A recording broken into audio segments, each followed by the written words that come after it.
过来，咱来看桃园。大选了后，桃园市是确定由国民党张善政做市长。张善政发表伊当选的演说，伊讲伊是一个肯做代志的人，欢喜一天就好，明仔载就会开始替桃园市的未来拍拼。然后，民进党陈文平甲民众党赖香玲，除了恭喜张善政以外，嘛感谢甲因相挺的民众。市长好，市长好，市长好。九合一大选，国民党桃园市市长当选人张善政得票超过55万，得票率超过52%，比选举进前的民调预测更较悬。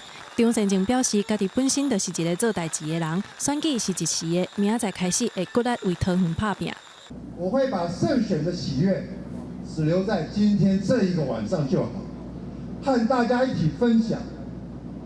明天早上开始，我马上就卷起袖子，准备上工，绝对不能辜负我们桃园乡亲对我的期待。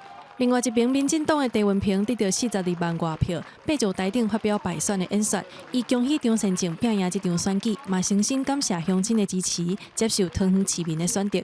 那这是我个人努力不够，这一次败选的责任由我一个人来承担。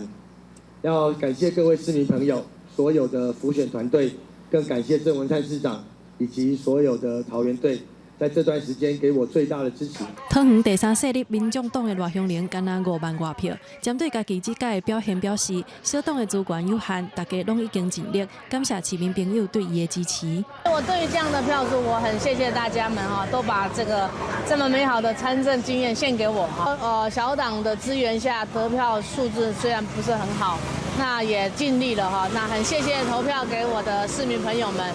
桃园市绿地变做哪天，国党的候选人除了对大家表达心中的感谢，嘛肯定台湾民主的表现。记者麦尚英、曾海文台北报道。